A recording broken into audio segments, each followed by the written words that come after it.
Thank you, Michael. It was lovely. Well, good morning and welcome members, friends, visitors, and those of you joining us on Zoom this morning. And I might just mention for those of you on Zoom, we are broadcasting your images at various times. So if you'd prefer not to have your picture in the front of the room, just turn your video off, please. Our Unitarian Universalist congregation is an intentional community. We come together around our mission to support each other's individual spiritual journey and to inspire, inform, and support all who seek a more equal and just community.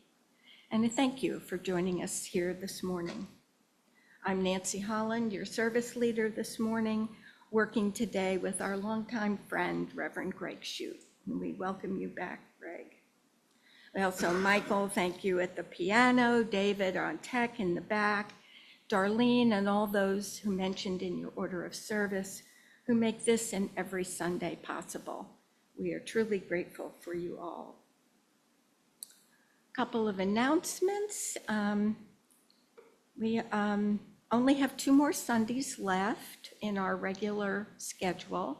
Thank you, people have signed up for greeter and coffee host for those. But please consider signing up for one of our Sunday discussions. Those will start in June and run through the first week in September. So it's a great time to explore an interest that you might have. They're simple, they're casual. If you have any questions, talk to me or one of the other service leaders, Annie, or after about leading a summer discussion.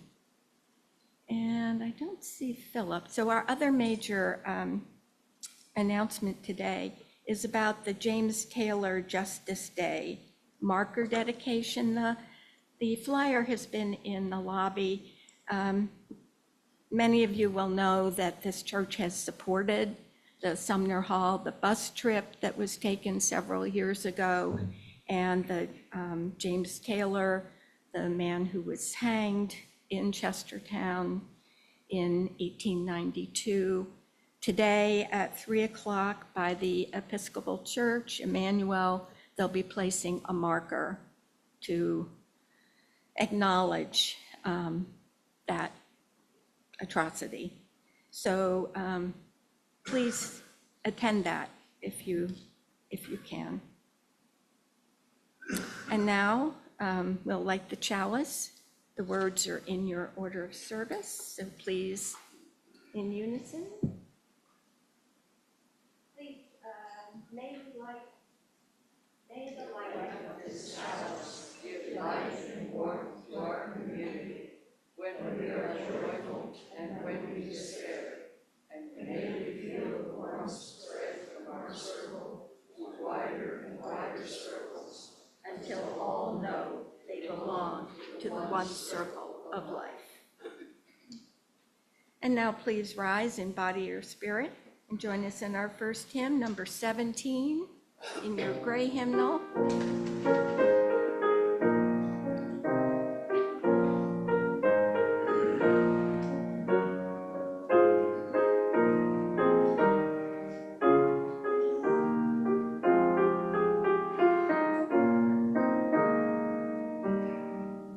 Every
I will join Greg with a call to worship.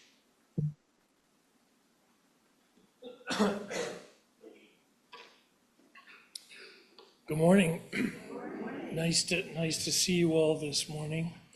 I am just getting over bronchitis, so I will pardon my hacking and my hoarse voice, and hopefully I'm not contagious though. So.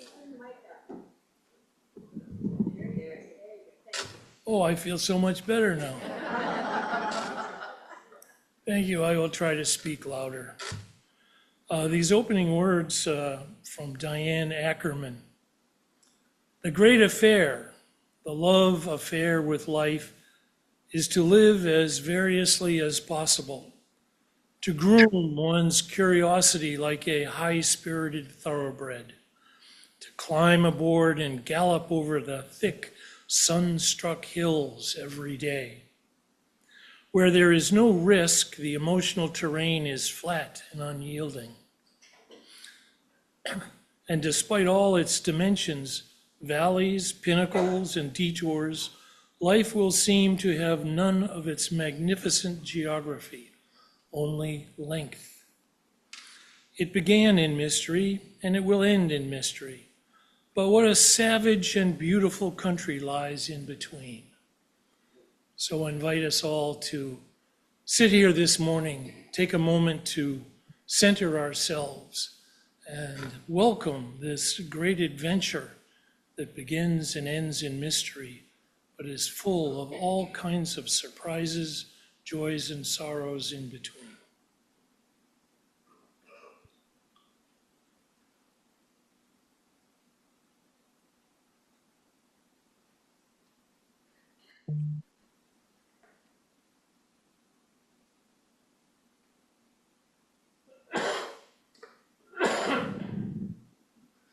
And now, sort of a little meditation on time and perspective. Some of you here were with me at a course that I took here from UUCR on the Meditations of Marcus Aurelius. And one of the things that struck me in Aurelius's thoughts was he talked about, it doesn't matter if I die tomorrow or 10 years from now. And I'm thinking, wait a minute. Like in my life, it matters to me whether I die tomorrow or 10 years from now. I mean, I want to see what my grandchildren do. I want to be a great grandmother, you know. And the instructor said, yeah, well, he's talking a different perspective on time. Aurelius was talking about the continuum of time over millions of years, and that we, in our existence on Earth, are really just sort of a blip.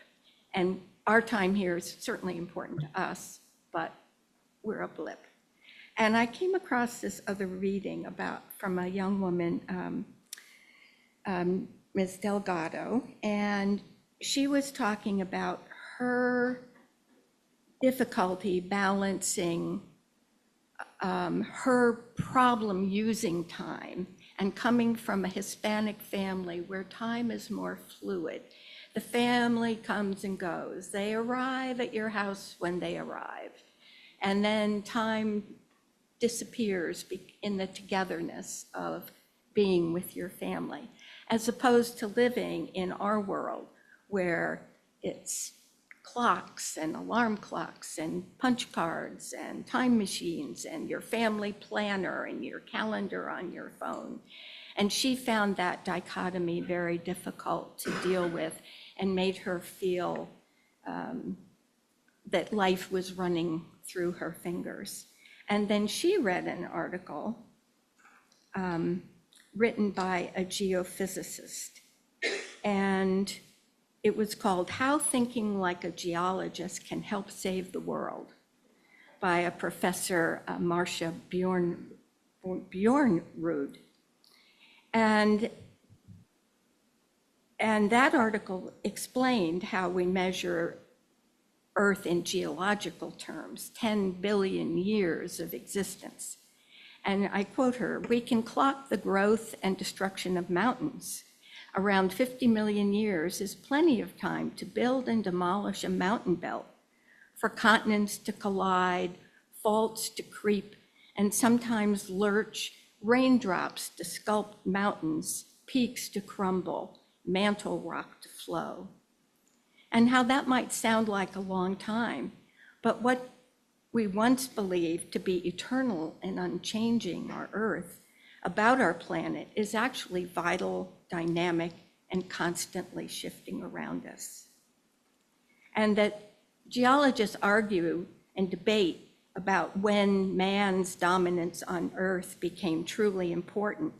But Bjornrud goes on to say, humans decided it only matters to humans, to us, because we decided when the rise and the fall of the sun is made into discrete days and weeks.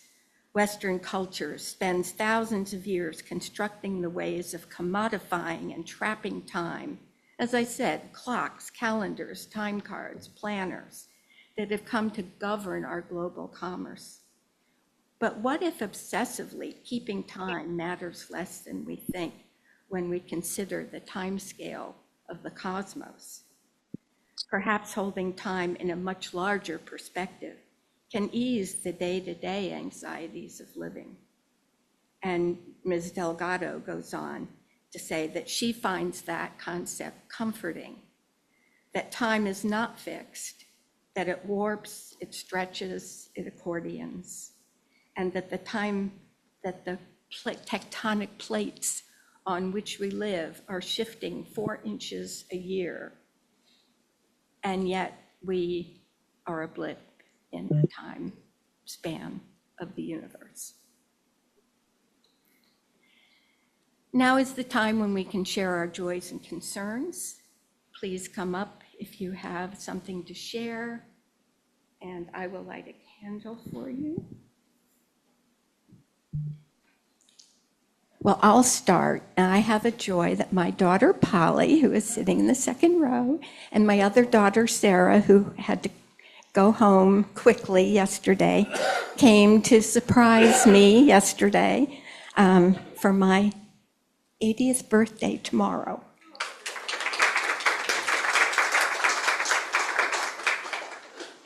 So it was quite a surprise. I walked into Fat Daddy's and looked at 2 women and kept right on walking. And then, and that, oh my God.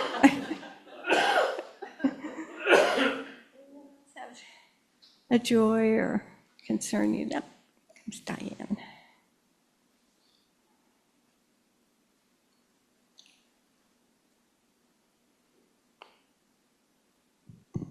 I just wanted to thank the crew that turned up yesterday to help pick some more weeds and work in the garden. It was Lynn Geiser and Vita Morley, Amy Warner, and Joan Cavano, and myself. And we made another dent in it.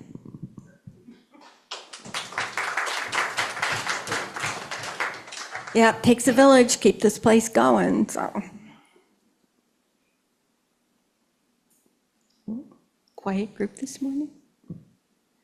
All right, well, for those joys shared and for joys or concerns that we may still be holding in our hearts, I'll light a final candle and we'll take a moment of quiet.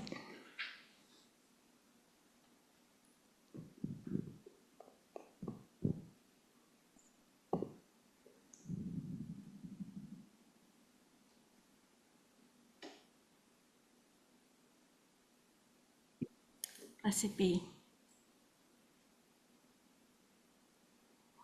And now I'll pass the baskets for the offertory. As we are here for each other today, we also care for this congregation and its mission here and in the community. Please support it as you are able, for we are now the keepers of the flame.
for your gifts generously given. We are grateful. We thank you.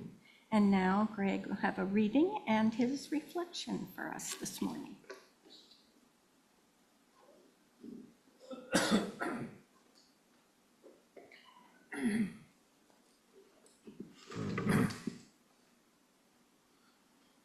going to do something a little different today. I'm not on social media, but my wife is, and several weeks ago, she found a posting on Facebook that she shared with me, and I just thought it was so good, I wanted to share it with you.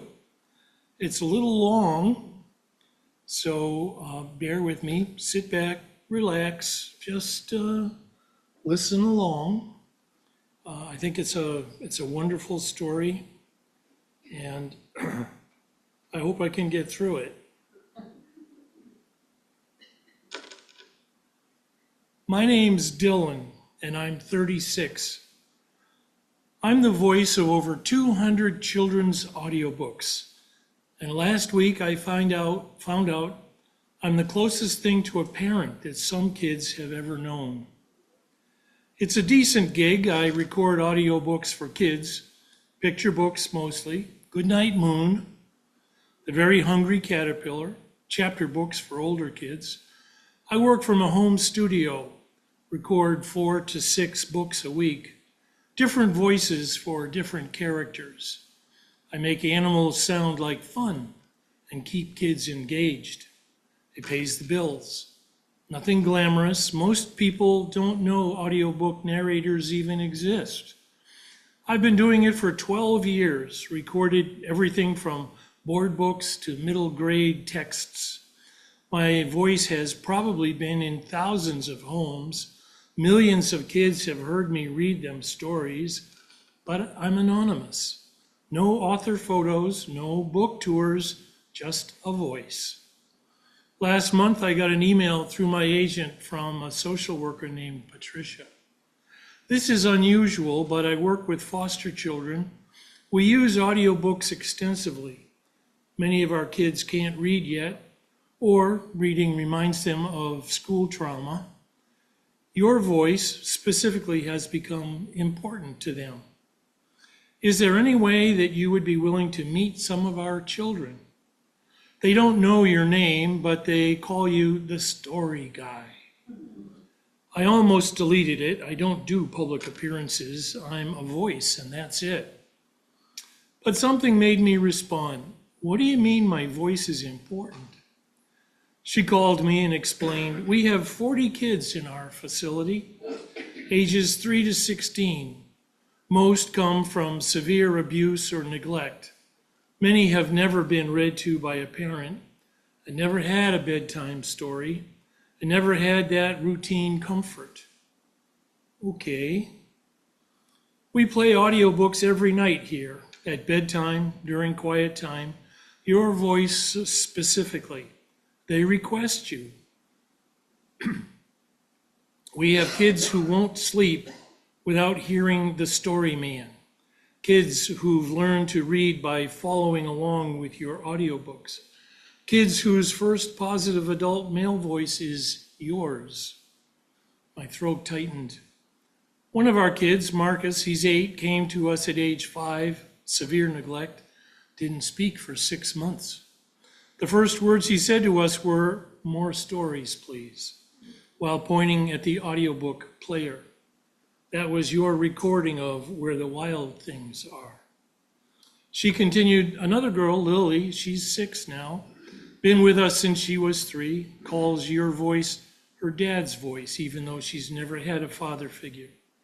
Just the consistent male voice reading to her every night.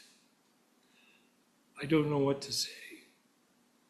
Would you visit just once, meet them? They don't need to know it's you, but I think you should see what your work means to them. I visited the foster facility last week, brought my recording equipment, told Patricia I'd record something specially just for them. The kids had no idea who I was, just some random guy visiting. Patricia gathered them for story time. 20 kids, ages 4 to 12, sat on a carpet in a common room. I started reading The Giving Tree, unfortunately.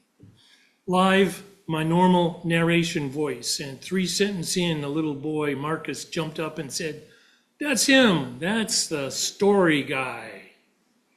The room erupted, kids mobbing me, touching my arm like I was famous, like I was someone important. "You're real," one girl said. "You're here," another said. A tiny kid, maybe 4, just hugged my leg and wouldn't say anything. I read them 3 books live. They sat transfixed. Some mouthed the words along with me. They had heard these stories so many times, they'd memorized them. After a girl named Jasmine, maybe 10, approached me quietly. "Thank you for the stories." "You're welcome. My mom never read to me. Nobody ever did, but you did. Every night you are here." I started crying right there in front of these kids. "I didn't know anyone was really listening," I said. "We're always listening. You're the only grown-up who just doesn't yell, who doesn't hurt, who just talks nice." Patricia told me later, most of these kids have no positive adult associations. Their parents abused them, failed them, abandoned them. But your voice, it's safe, it's consistent, and it's kind. "I just read books and an audio." You did more than that. You showed up every night, predictably, safely. You became the parent that they never had. I've recorded audiobooks for 12 years, thinking I was just doing a job, making kids' books accessible, helping parents on long car rides. I had no idea I was parenting children whose actual parents destroyed them. That I was reading bedtime stories to kids who'd never had bedtime stories. That my voice was the only gentle adult voice some kids ever heard.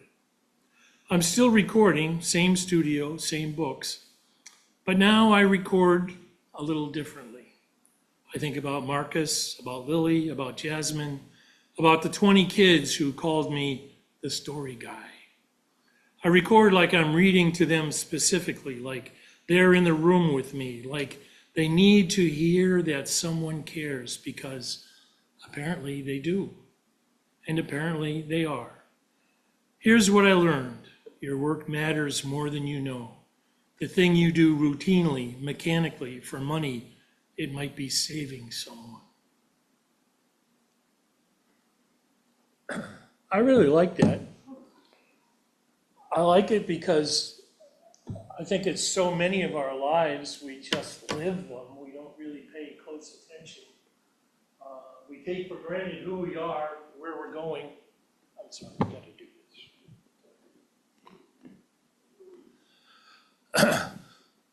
We just kind of wander along through, not really recognizing the circumstances, the situation, the consequences of who we are, and the impact that we have on lives. And so I love this because this is a change of perspective for this man. All of a sudden, something unknown comes, an opportunity for him to visit a place, to open his mind, open his eyes, and broaden his worldview about who he is himself and the impact that he has on the life. I really like your reading this morning about time. We're all, in many ways, products of our culture. And I recognize that in the Spanish culture, time might be a little different. I know that in South Africa, time is very different. And I also like this quote very much too, that sometimes just a small shift in perspective, we can see things totally differently. But in a lot of ways, we are prisoners of our own experience, our own culture, everything that we experienced growing up. And so how do we break out of that? How can we move beyond the inbred and implanted worldview that we each individually have? I don't know that we can just decide to do that, to say, okay, I'm going to look at the world differently. I'm going to stand over here for a little bit and look. I think more often than not, it takes an experience. It takes something significant, significant experience, like this man reflects on here, to change us and open our eyes in a new way. But I do think that we can really try. I found an interesting book called, I have to check the name.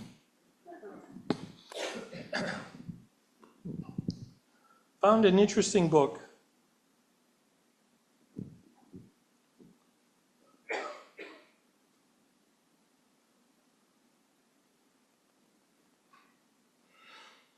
"12 Lessons in the Art of Possibility." And they open up with this idea, little story. A shoe factory sends 2 marketing scouts to a region of Africa to study the prospect for expanding their shoe business. One sends back a telegram saying, "Situation hopeless, stop, no one here wears shoes." The other writes back triumphantly, "Glorious business opportunity, stop, no one here wears shoes." So I think we can, in some ways, shift our way of thinking about things, depending on what, how we feel about that and our own perspective on it. So their first possibility is that they talk about how we frame things, how each of us frames the vision and our view of what the world is like. Do we see the place as a half-empty place or a half-full place? Do we see it as a business opportunity or a lost cause? And I'm not just talking about business opportunities in Africa. I'm talking about our everyday encounters with people everywhere, and our expectations about the world, the way the world is, and the way that we would like the world to be. And to recognize that in many ways we can shape our perspective on that. I'm thinking specifically of my wife is always, I don't want to pick on my wife, but my wife is always checking the weather every day. And she's always checking to see whether it's going to rain or not. And she always reports to me that it's going to be a 20% or a 40% or whatever. It's going to be some, and wants to plan ahead a little bit about what are we going to do if it rains or doesn't rain. And we have this ongoing argument. I always tell her, it's always 50-50. It's either going to rain or it's not going to rain. And if it rains, we're not going to do that. And if it rains, we're going to do that. So it doesn't have to be complicated. I won't say anything more about that. But there is this idea that we can shape the way that we picture the world. Their second point that they make, as I love this, one of the authors is an instructor at an art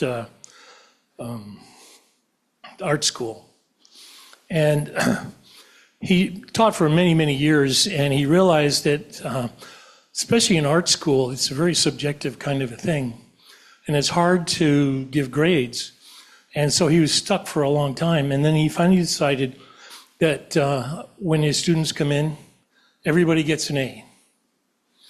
He calls them in and he tells them, he says, "You get an A. All you have to do is write an essay telling me why you deserve an A, and then you have to earn it, whatever it is that you wrote." And he said, and it's changed the whole attitude of all of his students.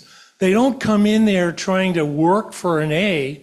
They realize that they already have an A, and all they have to do is to fully express themselves and live up to their capacity and their capability.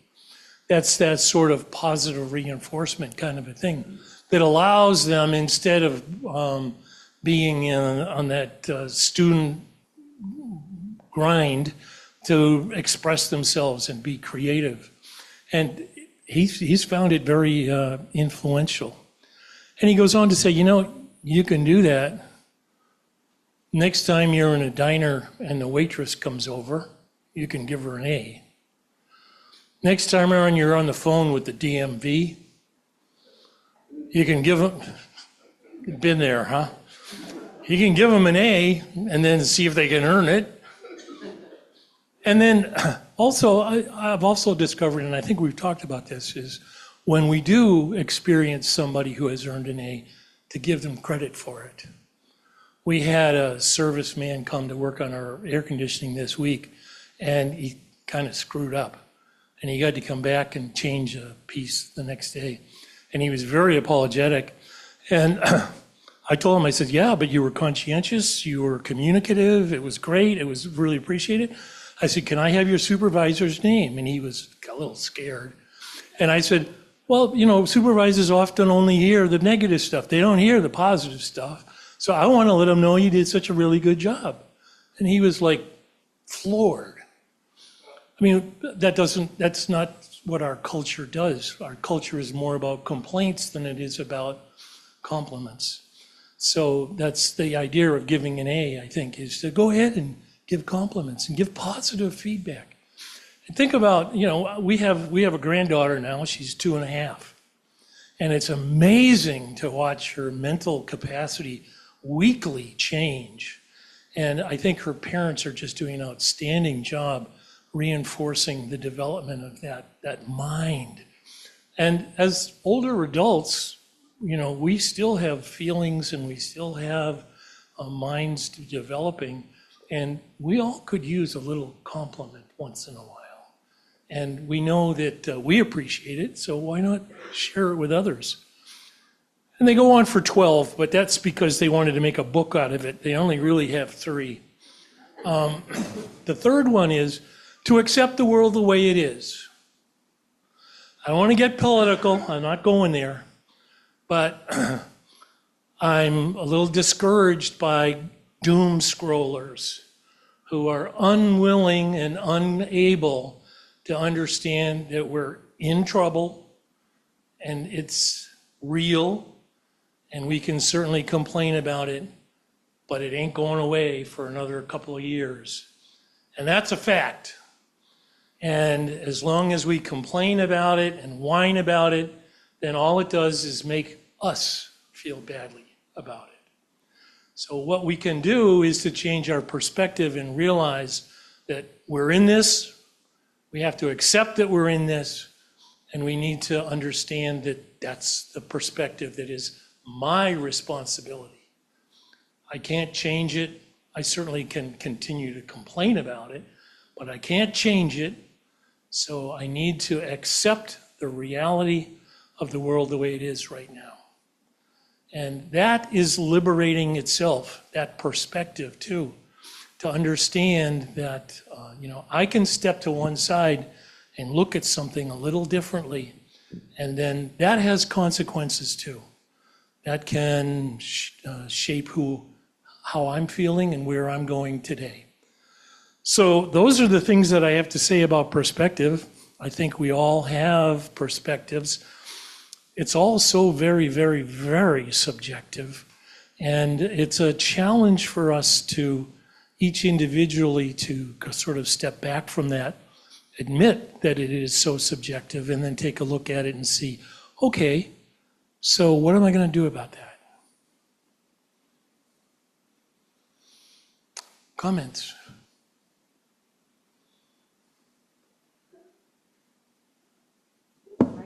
Right into discussion. Yes.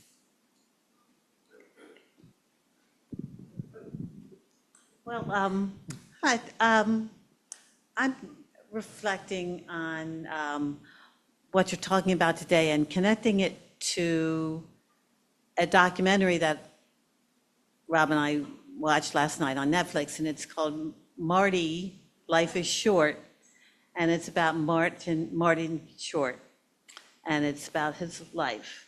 And I encourage all of you to watch it because his perspective on life is astounding. It was just, he's an actor and a comedian, a singer, but he's had tragedy in his life. And he's, by the time he was 20, he had lost his older brother, his mother, and his father. And he figured it out, he did, but there had been a lot of joy in his, and happiness in his life. And people, there was, you could sense there was real love and just, and what he learned is basically, this is life. You roll with it. You still find joy. You find happiness. And it was so much about changing your perspective about what happens in life. And his career as well has ups and downs. He said 98% of it is failure. But you just keep on. All right, that one didn't work out. Let's go on to this. So I think you're saying, in your words today, just because in meshes with kind of like what we watched last night, and how it is so much about just perspective and also just treasuring the life that you do have. So, and pitch for Netflix, Life is Short documentary. Well, yeah, thanks. Absolutely. We can think of a lot of people who have faced that. As you were speaking, I was thinking of Christopher Reeve, and his story, and Michael Fox and his story. And it often revolves around accepting the reality of life. This is my situation. I'm paralyzed, or I have Parkinson's, or whatever. And then what do I do with that? That's what I'm saying. What do I do with that? And it's up to me whether I decide to I don't want to be judgmental about it, but whether I wallow in it, or whether I continue to look at it as something that's joyful and as an opportunity. And that's our responsibility. And that's the perspective thing. Can we sit back and say, this is tough. This isn't what I counted on. We have a couple of friends with MS. One has been wheelchair bound for 20 years. I still don't understand how he does it, but he gets up every day and faces the day with joy and expectation. I don't know if I could do that. And that's a problem. That's what makes it, I don't want it to be just sort of a mental mind game. Because as the story, the point here is, this is a very simple story. But this man had his life changed when all of a sudden he was invited to go to that shelter. What does it take for any of us to see things differently? For me, it was going to South Africa. Boy. Yeah, I know you're over there. It was a pretty traumatic week last week. Lots of disagreement going on in our house. Came to a head, real emotional. What the result was, though, that it really brought our next generation into it. Not in a negative way, but bringing forward issues of, yes, there are positive things that can come out of this. And they brought forward the issue of, what does our future look like? And what is their role, these are our children and our grandchildren, in that future? A subject which is very scary. We've avoided it because we didn't want to be morose. But the fact of the matter is, if we hadn't had sort of that trauma where it all came to a head, that discussion would not have happened now. And in my opinion, it needed to happen. So now we're starting to talk about our future as we age, and what does that mean, and how do they fit into that? And those discussions were far away before. So I appreciate the horror of it, but at the same time, the end result was really good, and I never expected that. Thoughts on perspective? Anyone else? I think attitude, perspective is really important. I mean, I think we all know people who nothing is ever right, sort of, in their lives. They complain about everything. And it must, I sometimes, I get annoyed. I know a couple people like that, and I get very annoyed with them, and I try not to spend much time with them because they're downers.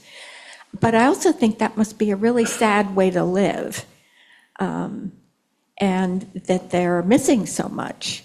And if, they could take that step out of always finding the worst in things to see that there is beauty. Yeah. So the whole notion of perspectives, from my position, is that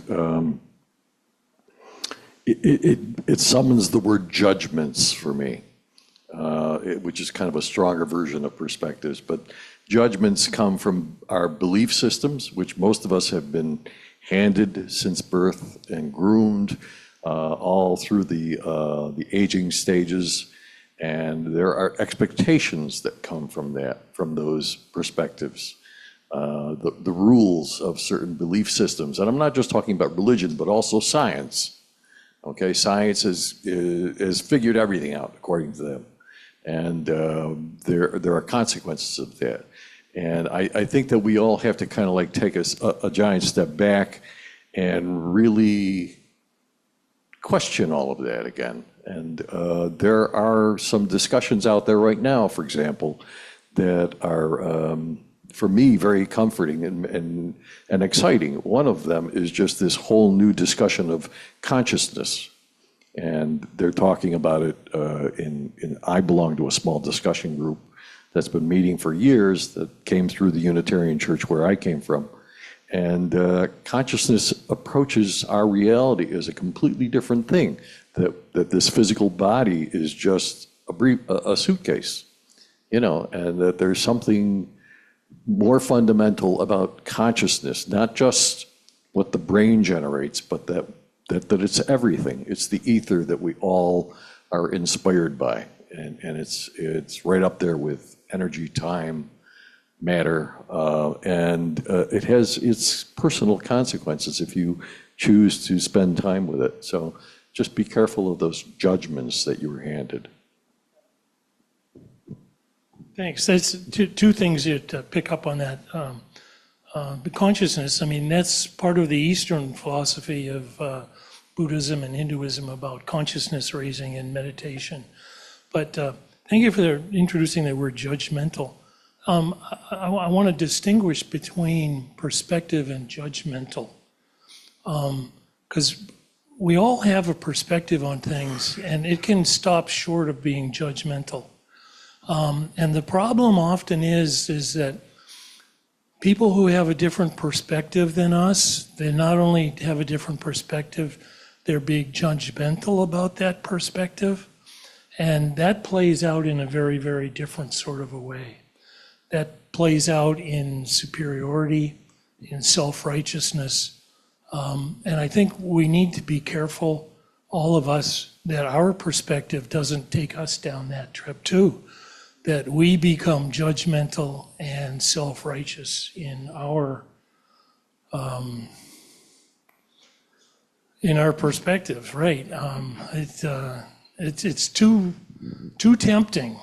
But the idea to recognize that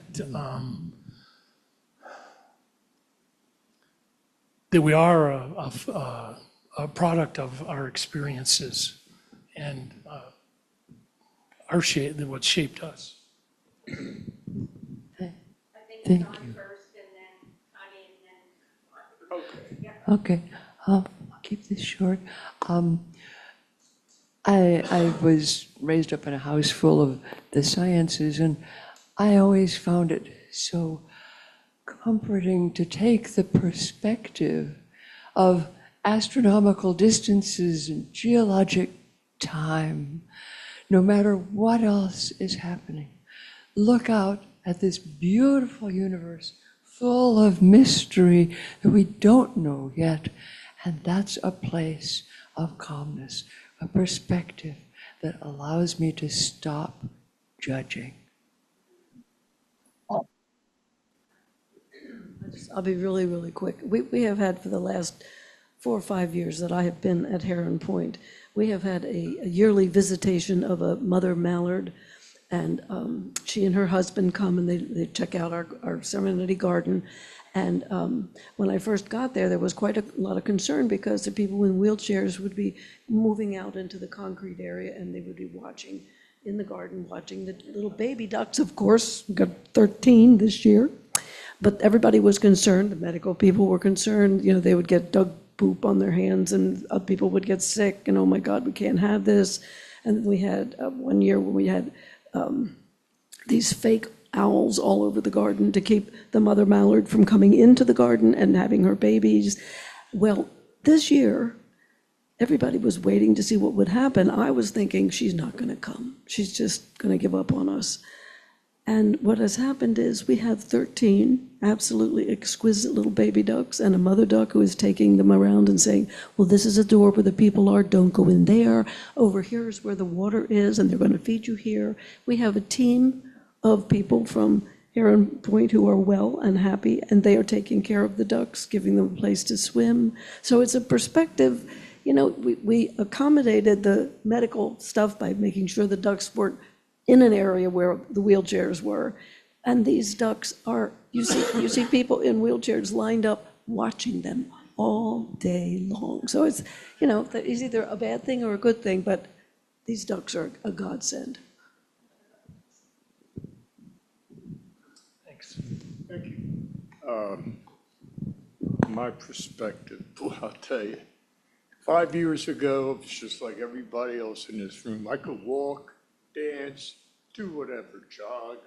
Not that I was a jogger, but 5 years ago, yeah, I was just like everybody else in the room, pretty much. Today, completely different world for me. Completely different. I find so many, you know, 5 years ago, I was aware of handicapped people. You know, I was aware of it. It was no big deal to me. You know, I'd open the door for you if you need it, whatever. But today, you know, I'm thinking, my God, they don't do enough for handicapped people. You know, getting in places, you know, just things like that. None of that's taken into consideration. I never thought about it 5 years ago. Oh, I was getting in, 2 legs, walking in. It was great. Today, completely different story. And I do have a different perspective when it comes to handicapped people and how neglected they really are in the society today as far as accessibility to enjoy what everybody else enjoys.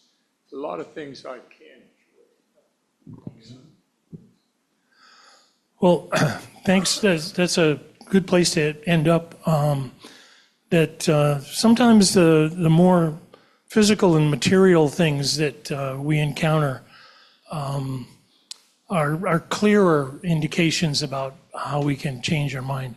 But sometimes the more hidden, the more deeper perspectives that we hold are more difficult to surface. They're more difficult. Such as sexism and racism and any or all of our prejudices, which we're unaware of. And it's hard to will ourselves to look at those things and to look at our perspective and our stereotypes and our generalities about the world that we historically think we see it, and to decide to change and be something different. So that begs the question, what are you going to do about it?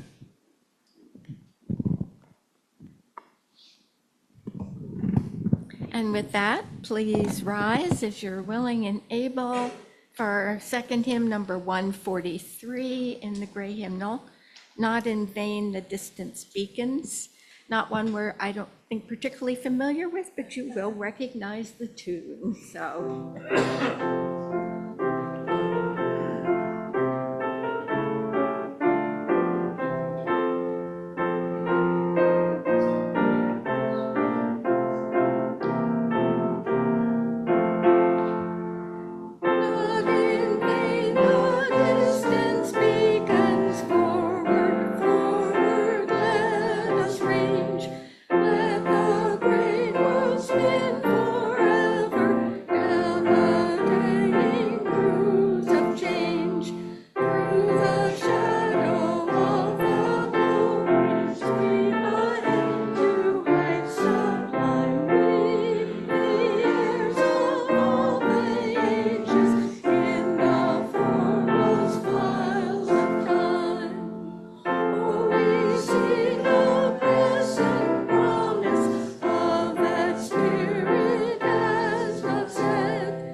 So in closing, just a few ways that others have looked at perspective.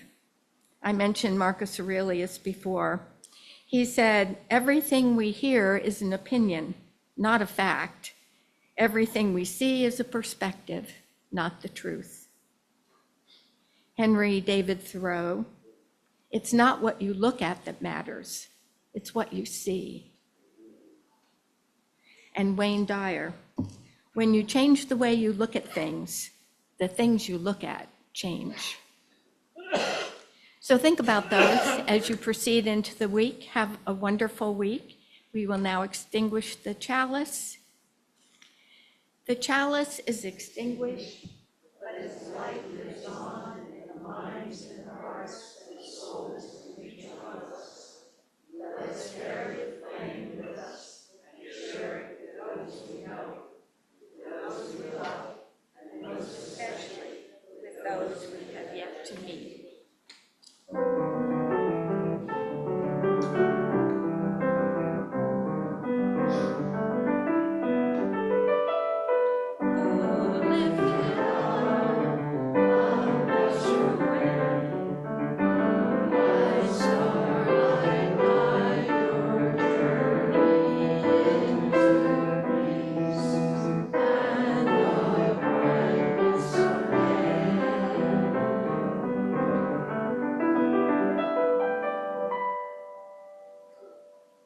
This is Both Sides Now by John Mitchell.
Go forth, have a wonderful week, and please join us in the lobby for coffee and conversation and some wonderful nibblies.